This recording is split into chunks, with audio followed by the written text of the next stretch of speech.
Hello and welcome to a very special edition of the Rad Avenger League pod, where I'm going to be going through a couple of different playoff scenarios. My original intention was to go through all of them. Um, Turns out, because of the way the games line up, that there are a lot. It's I'll flip over to the screen in a second that I kind of have going, but there's a lot of games that are between players who aren't really involved in any tiebreaker scenarios or any standings that could actually change the outcome of this game of the playoff seeding. Anyway, it was a lot to go through, especially when you factor in the head-to-head type, the head-to-head factor. Yikes. Anyway, but I've got a couple different scenarios here, including a shocking appearance from someone we thought was dead, in one very specific scenario, and the death of a king possibly. There's a little tease. But so just to start off here, I'll show you my kind of the standings that I have going on. I mean this is just current standings, with remaining games here highlighted. The ones that are highlighted are between teams that are still involved in the playoff push. And then here is a full scenario, or sorry, a full head-to-head between everybody involved here and what those rankings look like. And actually here, sorry, a little on-the-fly editing here. There we go. So that's your head-to-head standings if everybody were to end up with the same record, as we'll see in a little bit. That's actually not possible. Because of Wade here, who plays two people involved, and same with Raleigh. And I believe, yeah, Andrew also plays two people involved. So somebody's going to end up odd man out in these scenarios. So this actually never comes into play. The full rankings, anyway, I do use this same formula a little bit later in a couple of other scenarios. So I'll start with scenario one, which is just chalk, which is top four teams here get in. And me, Wade, and Tim are sitting on the outside looking in. So that is this. And I actually just removed Tim here because there's only one scenario where it's possible. Spoiler alert. Anyway, so as you can see here, for this scenario to play out, Raleigh does have to lose to Andrew this week, and then turn around and beat Charlie, meaning that Raleigh ends up 9-4, or so Riley, Cameron, and Andrew all end up 9-4. And Charlie ends up 8-5, and then me and Wade, the best possible finish that me and Wade can have, I believe. Well, it doesn't matter because if either one of us get to 8-5, Charlie has the head-to-head. That's why I didn't even bother, because Charlie has head-to-head tiebreakers over both of us. So this will be your seeding. Cameron will be your 1 seed in this scenario, Raleigh your 2, Andrew 3, and Charlie your 4 seed, because he has to have, for this scenario to play out the way it does, Charlie has to be there. I guess actually he could. I didn't write this in my notes, but Charlie could win the week 13 game, and the scenario is the exact same, just Raleigh and Charlie reverse places. I didn't do the math to figure out what seed Charlie would be, but Raleigh would be your 4, and Charlie would be somewhere between 1 and 3. So that's just chalk. That's just everybody goes through, everything happens the way it should. Scenario 2, and actually I'm gonna skip to scenario 3. And the reason I removed Tim from all of the other ones is because this is the one scenario that gets Tim in. Cameron has to lose out, one of those losses being to Tim. Andrew has to lose out. Charlie has to lose out. I have to beat Wade. I can't even remember actually if this game makes a difference. Whether, actually, yes, it does, because I'll get to that in a second. Anyway. I have to beat Wade and then lose to John. Wade has to lose out, and fall out of the playoffs. Tim has to win out. And actually in this scenario, hold on, Wade becomes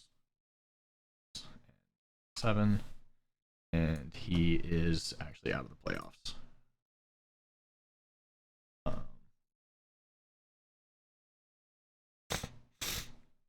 There you go. Wade falls out of the playoffs. So in this scenario, we end up with a 5-way tie at 7-6, which then We come over here. Oh wait, no, I was right. I just forgot to change it. Sorry. Hold on. Everybody calm down. 7-6. I just forgot to change this. Wade has to beat Andrew in week 13. So we end up with a what is that? A 5-way tie at 7-6, 6-way tie at 7-6. And then we go to tiebreakers. And this is, we removed Raleigh and we removed all of the games that Raleigh was involved in this, which would make Charlie your 2 seed, myself your 3 seed, and Timothy Etheridge your 4 seed, with a smooth 800 4-4 against the field here. So Tim, that is your one path to the playoffs. If this exact thing doesn't happen this week, you're toast. But there you go. There you have it. There's your, or if you lose, you're done. Or if a couple people win, you're done. Basically, this is what you have to root for. So there you go. And that's why Tim isn't involved in the other scenarios, because this is the one where he wins. Tim, if you want to screenshot it and keep up with that, you are more than welcome to. So now let's go to scenario, originally was scenario 2, now it's scenario 3, which I believe is actually the most likely and makes things the most open. And that is Raleigh beating Andrew, Cameron and Charlie taking care of business against Tim and John. I did put myself beating Wade here because I'm biased and I want to do it. And then Andrew and Wade would be your only 2 losers there. You can flip-flop these 2 however you see fit. The game between myself and Wade changes things. It really doesn't change things, whichever one of us wins here. Because if Andrew loses this game, Wade and Andrew play each other in week 13, and that could be for a playoff spot, especially if Wade wins. If Wade wins, I'm pretty much done. There's like 1 or 2 kind of unlikely scenarios. I'm going to do another follow-up video on this next week when I only have 1 week to deal with and not 2. But in this, Wade and Andrew play each other in week 13, which would essentially turn into a play-in game if Wade were to win here. So this is the most complicated, and also, well, like I said, I believe the most likely scenarios that Raleigh comes back. I think Jamar Chase is back this week. I'm not going to break down the games in this video. This is not going to replace your weekly breakdown video, but this was fun for me to make, and my girlfriend's out of town, so I have nothing else to do. So yeah, this we get 9-3, 8-4, 8-4, 7-5. I just put the 0.1 there because I have the tiebreaker over Andrew.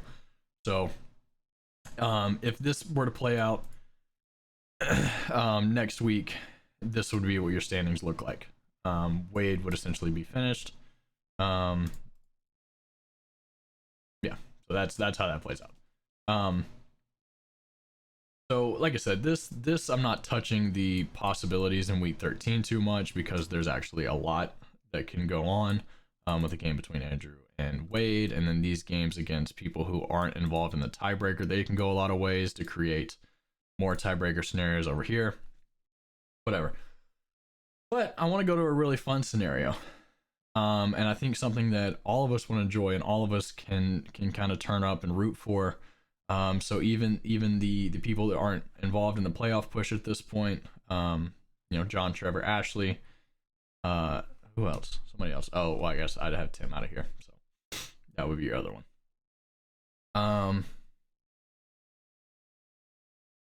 That's Raleigh being left out of the playoffs. How does it happen? Well, up front, Raleigh has to lose out. Just has to be done. And also in this scenario, Wade has to win out, as well as Cameron needs to beat Tim, and then lose to Trevor. Basically, the entire point of this was we have to get Cameron, Raleigh, and Wade all to 8-5. The reason being, Raleigh's only 2 losses on the season are Cameron and Wade. So if you come over here to the tiebreaker scenario, Wade is actually 2-0 against these 2. Cameron is 1-1.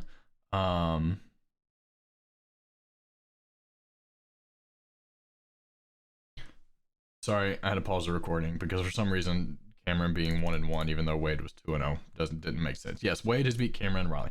So Wade is 2-0, Cameron is 1-1, and Raleigh is 1-2.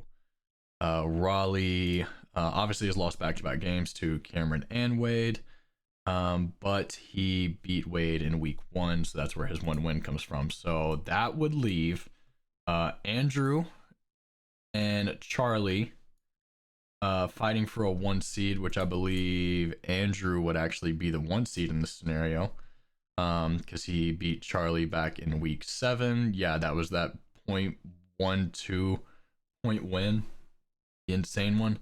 So Andrew would be your 1 seed by just about 1/10 of a point. Charlie would be your 2 seed.